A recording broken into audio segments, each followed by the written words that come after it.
दोस्तों, आज की ग्लोबल पॉलिटिक्स सिर्फ डिप्लोमेसी नहीं है, ये सीधा पावर का खेल है। और इस खेल में जब कोई खुद को सबसे ताकतवर समझने लगता है तो उसकी बेचैनी सबसे खतरनाक रूप ले लेती है। आज अमेरिका के राष्ट्रपति डोनाल्ड ट्रंप ईरान के मुद्दे पर कुछ इसी स्थिति में नजर आ रहे हैं। युद्ध की धमकी दी गई, दबाव बनाया गया, लेकिन नतीजा उम्मीद के मुताबिक नहीं निकला। भारत और ब्रिक्स देशों की कूटनीतिक रणनीति ने हालात को उस दिशा में मोड़ दिया जिसकी शायद वॉशिंगटन को उम्मीद नहीं थी। जब सीधे टकराव में बढ़त नहीं मिली तो नया निशाना चुना गया, और वो निशाना बना भारत।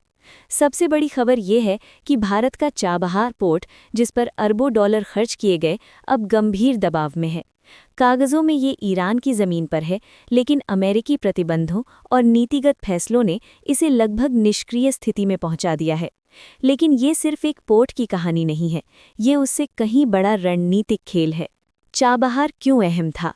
2016 में भारत, ईरान और अफगानिस्तान के बीच हुए त्रिपक्षीय समझौते के तहत भारत को 10 साल के लिए चाबहार पोर्ट का संचालन अधिकार मिला था।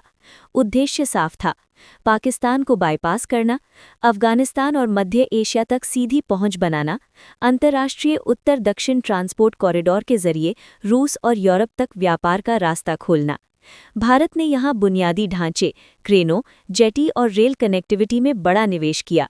ये सिर्फ व्यापारिक परियोजना नहीं थी, ये रणनीतिक जवाब था चीन के ग्वादर पोर्ट और उसकी स्ट्रिंग ऑफ पर्ल्स नीति का। फिर क्या बदला?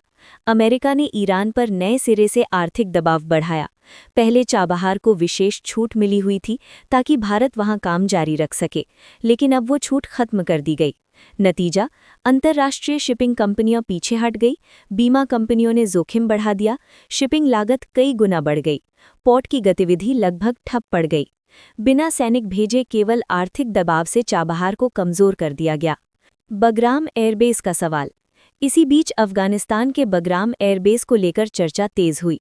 ये वही रणनीतिक एयरबेस है जो मध्य एशिया, पाकिस्तान और चीन के संवेदनशील क्षेत्रों पर नजर रखने की क्षमता रखता है। अगर भारत को इस क्षेत्र में मजबूत उपस्थिति मिलती है तो ये पूरे क्षेत्रीय समीकरण बदल सकता है। यही वजह है कि इस क्षेत्र को लेकर अंतर्राष्ट्रीय स्तर पर संवेदनशीलता बढ़ी हुई है। पाकिस्तान और चीन की भूमिका।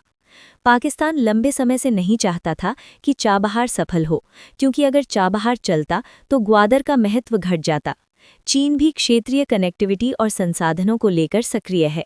ऐसे में भारत की किसी भी बड़ी रणनीतिक सफलता से कई समीकरण प्रभावित होते हैं। असली सवाल क्या है? ये मुद्दा सिर्फ एक पोर्ट या एयरबेस का नहीं है। ये सवाल है, क्या भारत ने अपनी रणनीति में जोखिमों का सही आकलन किया? क्या वैश्विक राजनीति में स्थायी दोस्ती जैसी कोई चीज होती है? क्या भारत को अब और अधिक स्वतंत्र, संतुलित और बहुध्रुवीय नीति अपनानी चाहिए? आज भारत एक अहम मोड़ पर खड़ा है। एक और अमेरिका के साथ रणनीतिक साझेदारी है, दूसरी ओर ब्रिक्स और बहुध्रुवीय विश्व व्यवस्था की दिशा में बढ़ता संतुलन। सीख क्या मिलती है? अंतर्राष्ट्रीय राजनीति में कोई स्थायी दोस्त या दुश्मन नहीं होता, केवल हित होते हैं। जो देश अपने हितों की रक्षा के लिए समय पर निर्णय रहते हैं, वही लंबे समय में प्रभावशाली बने रहते हैं। भारत के सामने विकल्प हैं: दबाव के साथ तालमेल, वैकल्पिक मार्गों की खोज, क्षेत्रीय साझेदारियों को और मजबूत करना, आत्मनिर्भर रणनीतिक ढांचे को आगे बढ़ाना। 21वीं सदी की लड़ाई सिर्फ सीमा पर नहीं, बल्कि कनेक्टिविटी, अर्थव्यवस्था और रणनीतिक संतुलन के मैदान में लड़ी जा रही है। और यही इस पूरे घटनाक्रम का सबसे बड़ा संदेश है। जय हिंद।